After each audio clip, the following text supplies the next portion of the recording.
Hey everyone, it's Mike Valtos, and welcome to the Orderflows market analysis for the week of January 12th, 2018.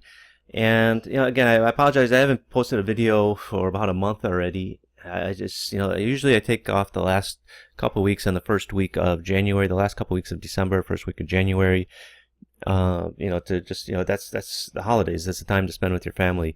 And, generally the markets are slow anyway the last couple of weeks. And, the first, with our new president, it's been great for the markets. A lot of volatility, a lot of great trading opportunities. So I'm getting back in the swing of things, and I hope to start getting videos out on a fairly consistent basis, one or two a day. Hopefully, that's my goal.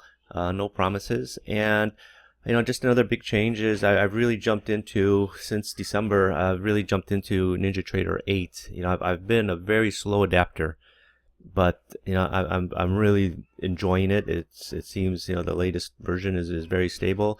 The Orderflows trader does run on NinjaTrader 8. We have a version for it, and many of my indicators do. I mean, the newest one that I have, the SR Levels, which I'm going to show you later, which is it's just killing it. It's just killing it. A lot of great results people have been telling me about. So just a brief disclaimer, this presentation is for educational and informational purposes only, should not be considered a solicitation to buy or sell a futures contract or make any other type of investment decision. Futures trading contains substantial risk and is not for every investor. An investor could potentially lose all or more than the initial investment. Risk capital is money that can be lost without jeopardizing one's financial security or lifestyle. Only risk capital should be used for trading, and only those with sufficient risk capital should consider trading. Past performance is not necessarily indicative of future results. Now, the tools I use in this presentation are the Orderflows Trader and the Valtos SR Levels, and I'll be using NinjaTrader 8 pretty much going forward now on majority of almost all my videos. So, and I know some people are a lot of people actually are still on NinjaTrader 7, and that's fine. We still support it. I do run NinjaTrader 7 on a different PC, and I still use it for testing purposes as well. But really, the move forward with NinjaTrader is NinjaTrader 8. I'm scheduled to do a webinar. I believe it's on Thursday, January 25th, with NinjaTrader. So, and I really think one of the reasons why they finally acquiesced and invited me on is because I told them I'm using NinjaTrader 8.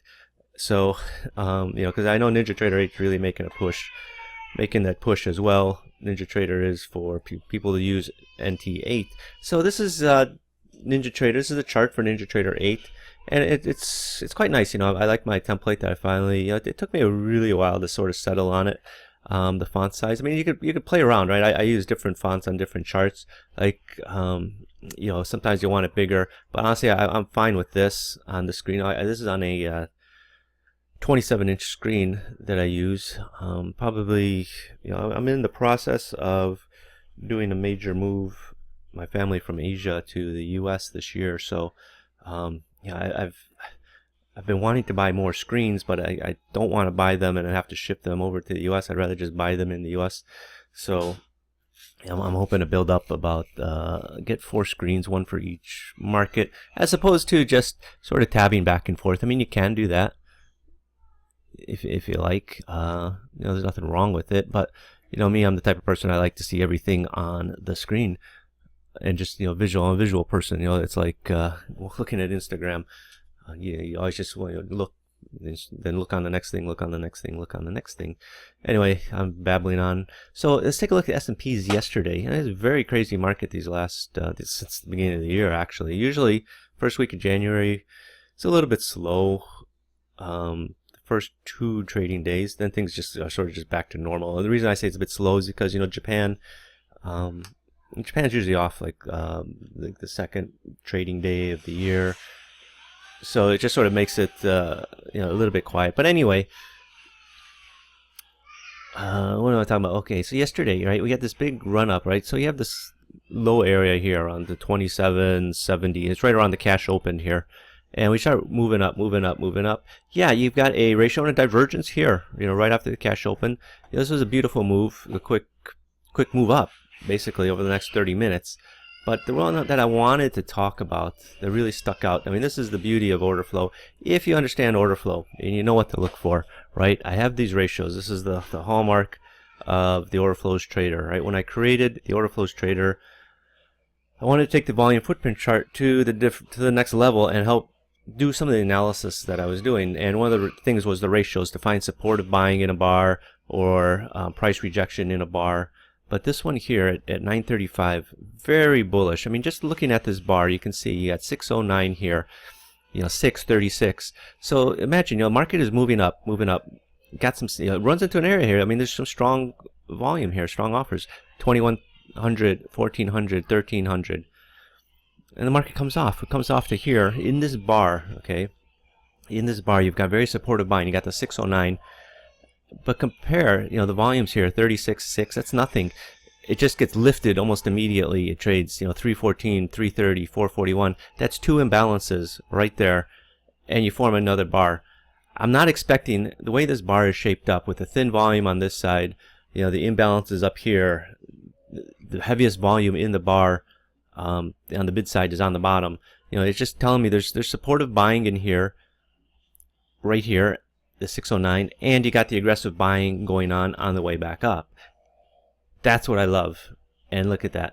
Look how it moved from 2780 straight up really quick all the way up to here, where you got a ratio of indicating price rejection. And what happens is you come off, start coming off, you got to buy here, but look, then you, in the sense of price rejection here, it's a pullback. Okay, market just shot up, you got a pullback. At this point, you don't know, okay, is this the temporary? Is it going to go up? There were signs of price rejection. I'd be willing to take that shot that maybe this is a little bit of a pullback, and profit taking coming in, then we go up. But it starts coming back down. You got nice imbalance here, 1300. Then here you got bearish ratio indicating price rejection. Then look at this, you got the bearish ratio, ratio bounds low indicating price resistance here, and you got this stacked imbalance here. All right, and what happens is you sell off, but look, then it starts coming right back up. You got the bullish ratio, you got the nice imbalance, 1200, 900, 800, 900.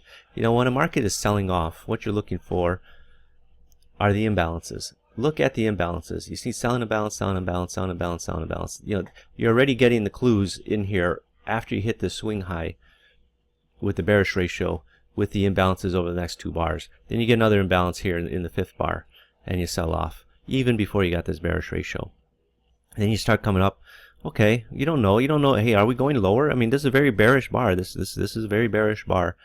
But it sort of comes down in here. You got the strong positive delta, 2000. You haven't had that strong a delta since it's just before that high. So so what happens, right? Imagine what's going on in the market. The market is sold off. Okay. Strong selling. No positive deltas. You got a bar here with positive delta. Does that mean this move is over? Not necessarily. But that's a sign potentially that maybe this market could be, this move down can be close to over. So what you're going to do is you don't just take it because you got one bar with positive delta. You don't say, oh, hey, we got a bar with positive delta, I got to buy. No, you wait for some more signs, okay? Because especially this bar, very bearish, strong negative delta, imbalances, stacked imbalance, you got bearish ratio. But, this bar would look a lot better if it appeared much higher on this move. Last thing, I always say take things in context, all right? If you want to get short, where do you want to get short? You want to get short after the market's rallied rather than after the market's sold off.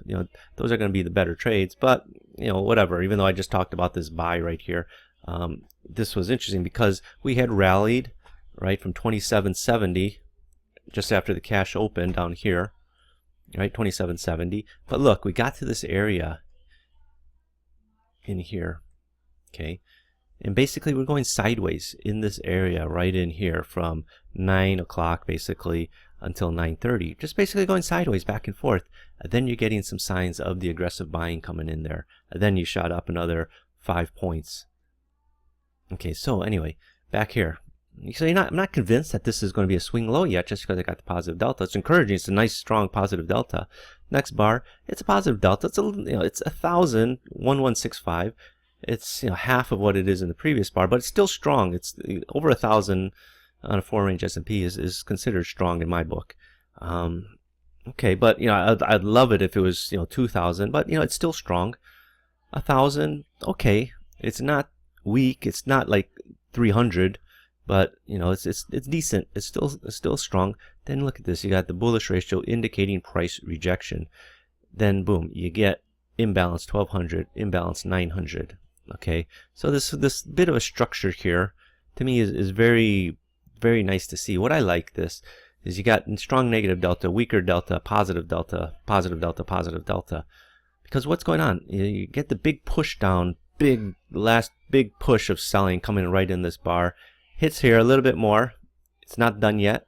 Then boom, the buying comes in.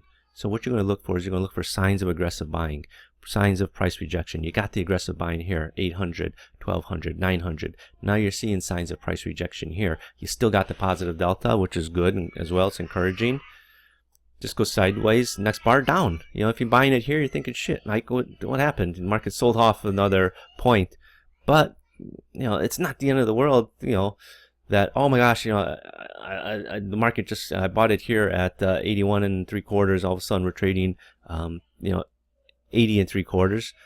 Okay, you know, where are you going to be placing your stop? Right, you're going to be looking at these point of controls. This should be your resistance. Remember, if this is going to be your swing low, look for these point of controls to hold. What happens? This is your swing low. Point of control came right down to this level. Point of control one tick above. This bar, you know, it's a range bar, so it's not quite there. But the next bar, boom, where'd it go? It came right down there. Okay, look at this. Point of control came right here. So you should be convinced already that over these 5 bars, just that structure I just explained for the last few minutes is very bullish. And look, so if you're buying it even here at 81.5, you know, what's it do? It comes all the way up here to, you know, 83.5. That's a quick 2 points in 30 minutes. Now, you know, again, you know, sort of going back to what I was talking about, where if you're convinced of a market move, you really shouldn't be pulling back beyond the point of controls. Like here, right? This is the bar I said, no, this was a great buying bar. Point of control right here, we're above it. Point of control, still above it. Point of control, still above it. Point of control, we come back down. Yeah, you get 1 tick through. Okay. Point of control, you're still above it. Point of control, still above it. You know, on this move down, take a look at this. Point of control right here. What do? Get within 1 tick of it. Here's the point of control, still below it. Here, it comes up, but then look at this bar. You're still below the point of control. High of this bar, still below that point of control. This bar, point of control, is where you came right back to. This bar, side by side, point of controls, you got 2 ticks through. Okay, it's a doji bar, but look, this bar, still a point of control underneath. So I said, you know, watch those point of controls. They are very telling. Now this one here at 12, this was very interesting. I remember looking at this, and I was talking to somebody at the time, and I said, this is very bullish. You know, someone says, oh, it's confusing. You know, one should take out the other. Well, what's happening is you're kind of just meandering here, going sideways, blah, blah, blah. You know, not much, you know, you trade down, you trade up, start coming down. You got the bearish ratio. You've got the stacked selling imbalance. But look how you come out of the stacked selling imbalance. What happens right in after you got the stacked selling imbalance? You've got a stacked buying imbalance, right where you had the stacked selling imbalance. And, you know, it's always a bad sign when you have a stacked selling imbalance and you got a green bar right through it. It's also a bad sign when you got a stacked selling imbalance and you got a stacked buying imbalance going the opposite direction. But what you should be watching for is signs that, you know, there's more aggressive buying coming in. I mean, once the stacked selling imbalance is taken out, I'm beyond the stacked selling imbalance. I'm not even thinking about it anymore. Instead, I'm focused on the aggressive buying. So I got the stacked selling imbalance. Okay, well, it comes right back with stacked buying imbalance. So at this point, I'm beyond this. I'm not still stuck on this. Now I know so there's some traders will get short on the stacked selling imbalance, and then because they're in a position, mentally they'll think, well, I'm just going to wait and see, even though they got a very bullish sign right here. Right? They're not doing what they should do and get out. They think, well, I'm in this trade. You know, this is the difference that separates traders that are sort of break even or losing money for traders that are consistently successful. Is consistently successful traders will understand that when they're wrong, you know, their whole reason for being in a trade is gone. Get out. Don't just stay in there hoping it's going to come back down, right? So you got the stacked selling imbalance, and it comes right back. You've got bullish signs in here. If you don't recognize that you should not be short at this point, you're going to get killed. And, you know, maybe not in one trade, but it's just going to eat away over all the trades over time that you take that you don't get out of. And so what happens is you got market starts coming up, buying imbalances here, buying imbalance, buying imbalance. You got bearish ratio indicating price rejection. So instead of focusing on this stack selling imbalance, now you should be focusing on this stack buying imbalance. And what happens? Boom, boom, boom. If you don't recognize this already, you have a stack buying imbalance. Again, some people are still focused on the stack selling imbalance. Focus on the stack buying imbalance. It's holding, right? It's holding. You came back down in there. It's holding that support. And look, up, up, up, up. Till you get up here. Multiple imbalances in this bar. You start coming off. Come back up here to this same level. You got a sign of price rejection. Now this sign of price rejection is coming at an area where earlier you had multiple imbalances, not stacked imbalance. You got 1, 2, 3, but you got this one 842 in there. That's why we put this box around it to highlight that, hey, you have multiple imbalances in the bar. It's still just as important as a stacked imbalance. And it comes off, comes back up here, signs of price rejection where you were earlier. So you imagine you're coming back up to an area where you had aggressive selling. You sort of come back up into that area. You still got some aggressive selling. You don't have aggressive buying. Instead, you got price rejection. And what happens? Boom, from 1406 over the next 10 minutes, you sell off from 85.5 down to 82.5. So those were some of the nice trades in the S&Ps. Now, let me just see the other chart real quick. Okay, so this is the SNR levels for yesterday in the S&Ps. This is the 4 range. I'm putting it on this chart. This is a bar chart just so it's a little bit easier to talk about. So since basically, well, here we'll go since 7 a.m. 8, just around 8 a.m. Fuck it, we'll just go through the cash open here. Cash open is 8:30. You got a buy signal here just before around 8:33. Look at that. What's that price? 27. You're buying it here 72. Shoots straight up, makes new highs. Still got supportive buying coming in just off the highs. Now, why is that important? It's because that's telling you that this move is pretty strong. You imagine you're making new highs and you got supportive buying coming in. Chances are you're going to make new highs, and you do. You get all the way up to 80. You got a sell here that fails. It breaks down. Still seeing some strong buying coming in. Another point and a half, point and 3/4. Then you start coming off. You got the supportive buying around the same area that you had it before. However, it just got overrun here, and you dip down. And you got some more supportive buying. It's still, look at this, it's still around that same area. So it's one thing to, how to say it, so imagine here, okay, you're seeing these blue areas, right? So I know at in these blue areas, I'm expecting supportive buying. Okay, so what happens is you trade below, you start coming up, you see supportive buying. You still got the one bar with some resistance selling, still got supportive buying, and it's just hanging around here, still hanging around here.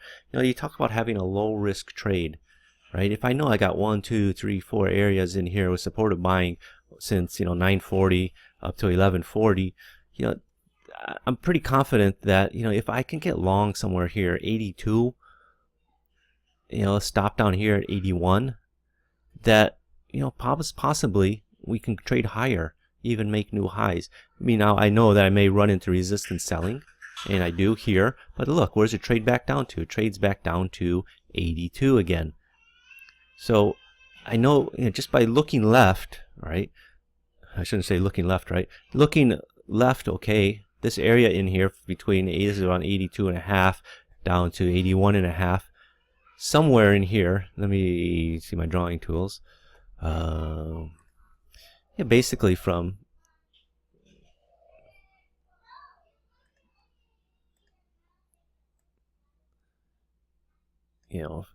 anywhere between this line and say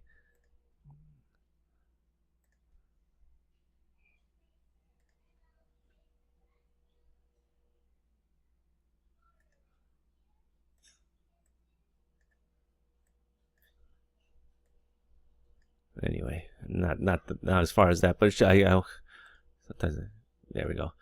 It's somewhere in this area, right? If I know we start coming back, like here, we traded down through it, but then we start coming back in. What I'm looking for is this buying that was here earlier. Is it present in here? And it is. You see it here. You see it in this bar. All right. You don't necessarily see it in here. Maybe it's a little bit mixed in. Maybe the volumes are just starting to peter out a little bit, but this is what you call a low risk trade. You've got all this aggressive buying in these areas in here that you put your bid in here, 82, call it, right in the middle. Where's your stop? Just below it, 81, 1 point. And if you're buying it here, 82, boom, up to 84. Boom, you buy it again, 82. Where? Up to 85. Even here you got another buy signal in there. Now this area that was here, so you got buy signal here, buy signal there. Sure, you do run into resistance. You can make the argument that there's resistance here, maybe not want to take any trades. This one, again, it's already just right ahead of the cash close. That's 2:50 in the afternoon. It's just going to be a little bit volatile with the way the market was running today. It's just going to be a little volatile there. So, but that's how you trade support and resistance levels. It's not, honestly, the way people draw support and resistance levels is they'll say, well, the market hit this area up and hit this area here, hit this high, or even here, they hit this high. Now this is what you call resistance becoming support. So just draw this here. So you got a resistance level here, based on the order flow, right? These are order flow based resistance levels.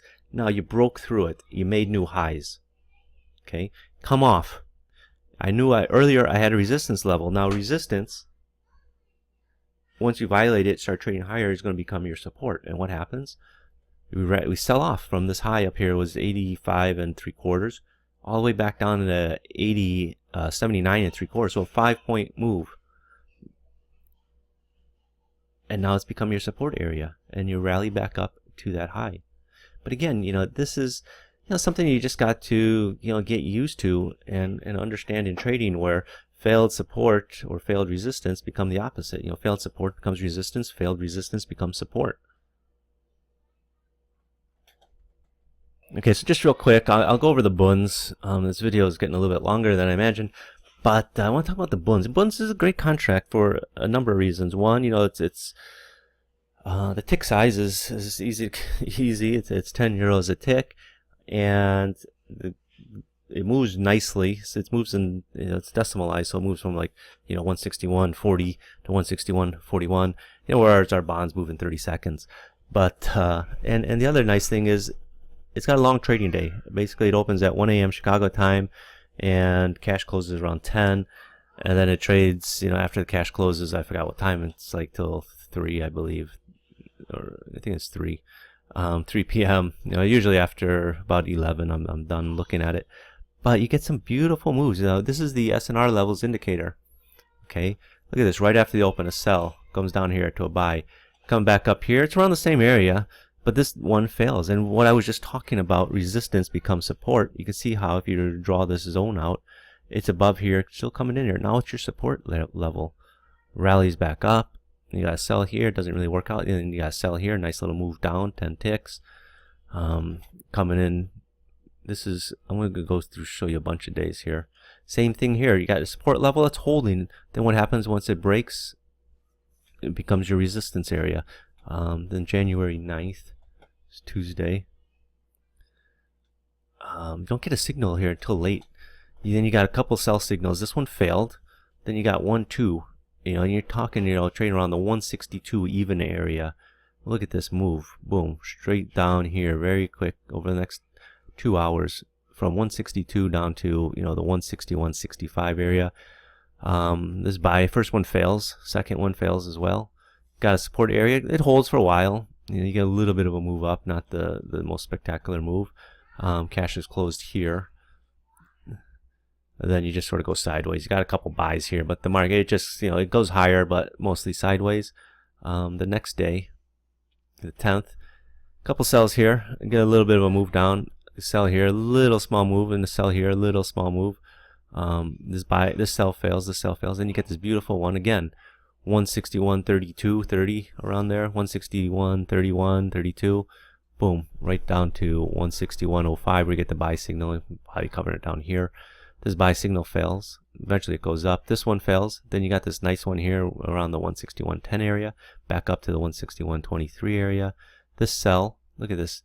This is what we're talking about with order flow. I mean, people will say, well, yeah, you had some resistance, you had some highs here, but actually, if you're looking at a chart, most people would draw their their resistance level here just above this area, because if you're looking on a candlestick, they'll draw it on the body, the upper end of the body. Some people even go by the wicks, which I don't think you should anyway, go by the wicks, but you should be going from the high here. But it's just, we only trade up just below it. But based on the order flow, you know it's coming in here. So, you know, you could be sitting here, you sell this here, but, you know, we sell off, rally back up. You should be up in here with sell orders around the 25 area, right? So what happens? We come back up here to 25. And then we sell off, back down to, you know, the 161.05 area. Come back up here, the sell fails. Then boom, you got another nice sell here, 161.20. Back down to, you know, 161.05 again. You got the buy in here, 161.05, 08, thereabouts. And then what happens is you rally back up. Look at this. This move from 161.08, look at this, 38, straight back up. You got to sell here. Yeah.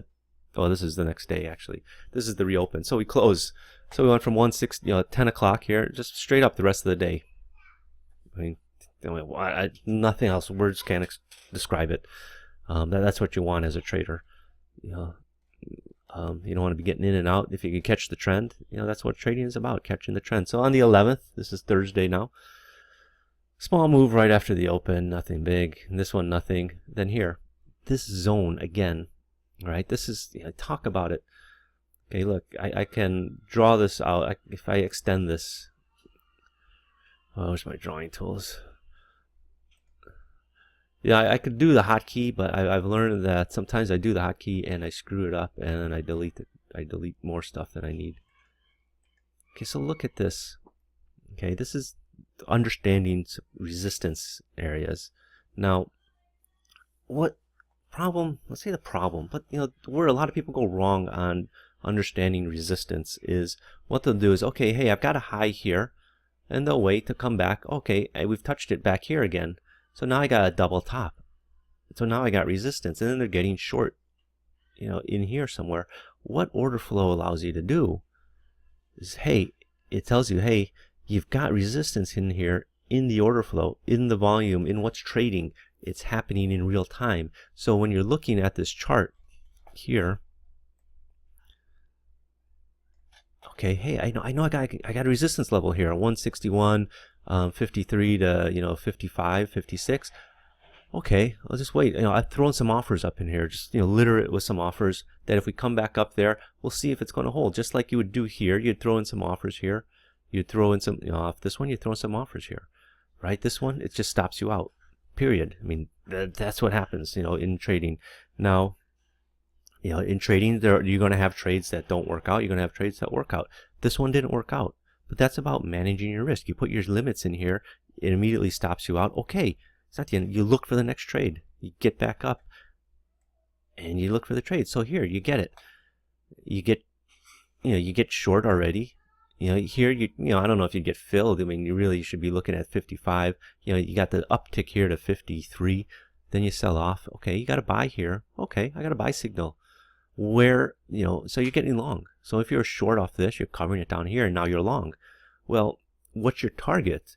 Well, your target is your resistance level. You know you got a target up in here. So how you're going to trade it is you have offers up in here to get short, to cover this long and to get short. Don't expect it to blow right through there because you're long and keep going up. No, you have to think, right? You have to look for the resistance area.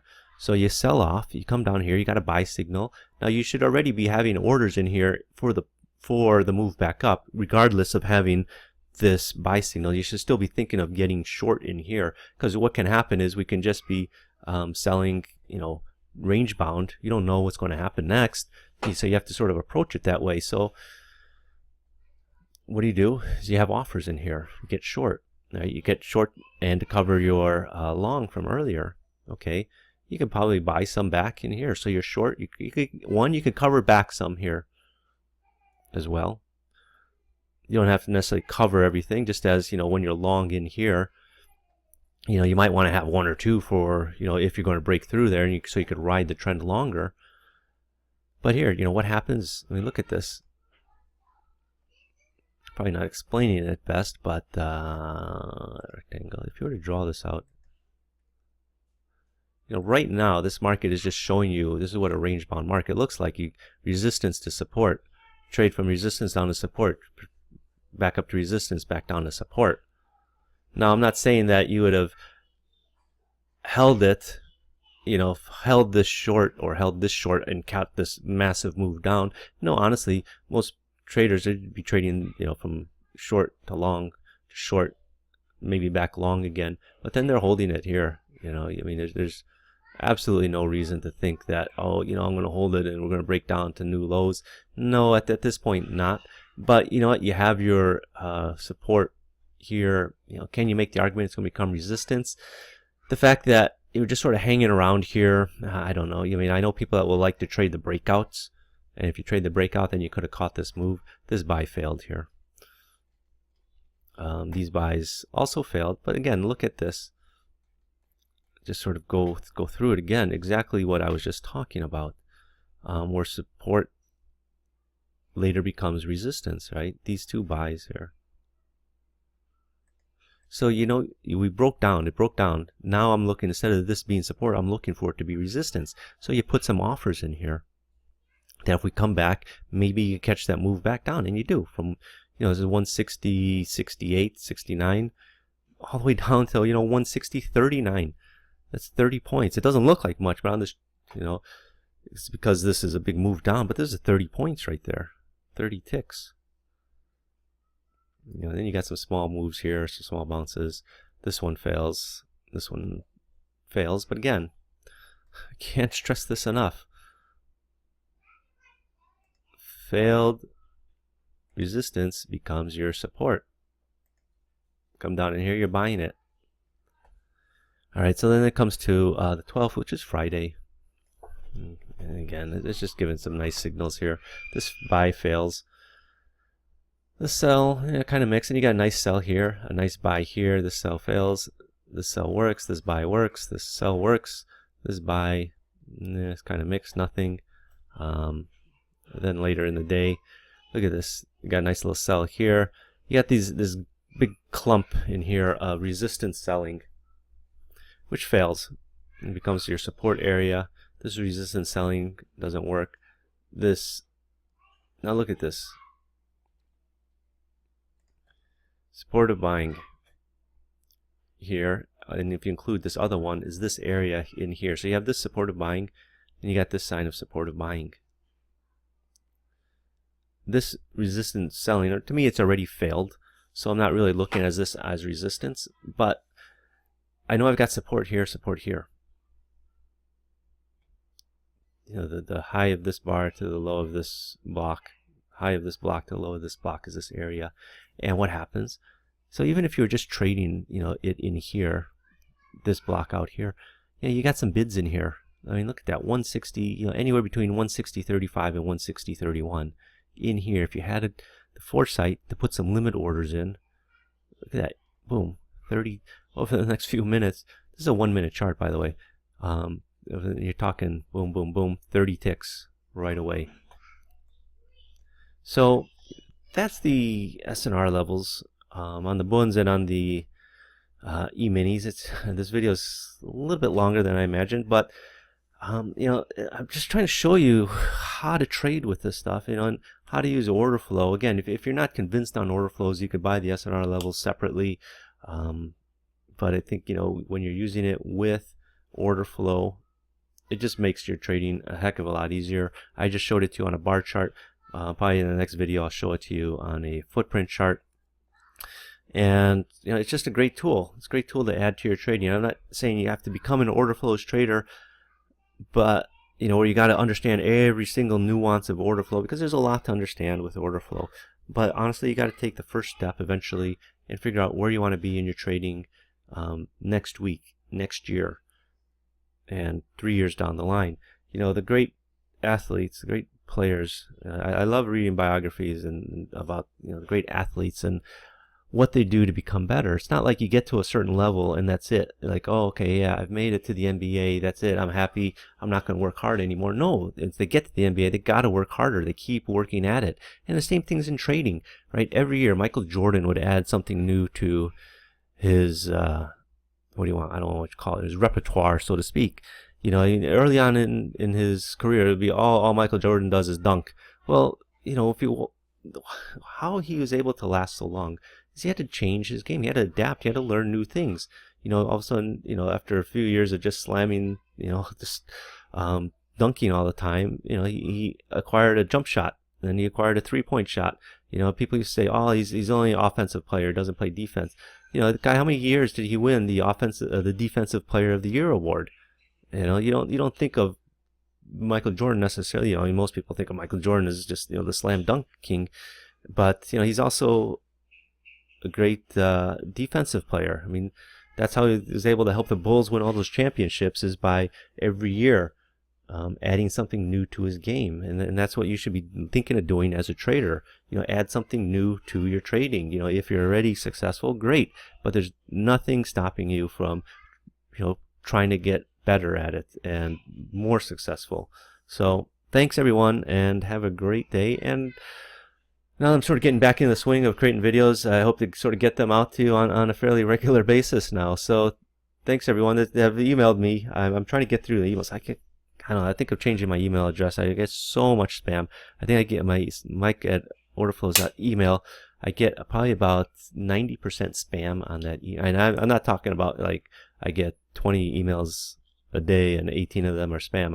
I get like hundreds of emails a day, and you know, there's about 20 of them that are business related. The rest is just all junk mail.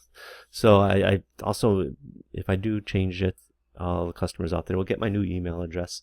And I'm trying to create some other new things, some more interaction, like a message board, where I could post charts, so you know, people would come in and look at the charts and make their comments, or I'll give my thoughts on the charts, and you know, it's open to discussions. So thanks everyone. I got some big things planned for this year, and I'll keep you posted. So thanks, and if you haven't subscribed to the channel, please do. Bye bye.